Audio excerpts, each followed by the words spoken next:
ஜென்மம் வாங்கி வந்து இரு ஜென்மம் வாழுகிறேன். இது என்ன கதை என்று விதி கேட்குதே. மாயமா என் கண்ணீர் மாறுமா? எங்கேயோ தொலைந்த விதை இங்கே வந்து பூத்ததென முல்லைப்பூ என்றிருந்தேன். முள்ளோடு பாய்ந்ததென்ன நான் உடன் நிற்க நிழல் என்னை தூரத்த உயிர் தியக்கும் பயணம் என்ற திருப்பத்தில் முடிவது ஓய்ந்தது.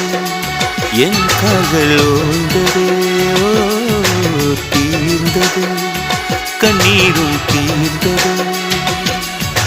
பூசும் மஞ்சள் பூசிய பூன்று பூமியோடு போன பின்னும் பூத்தது ஏனென்று என் கண்கள் போய் சொல்லுமா?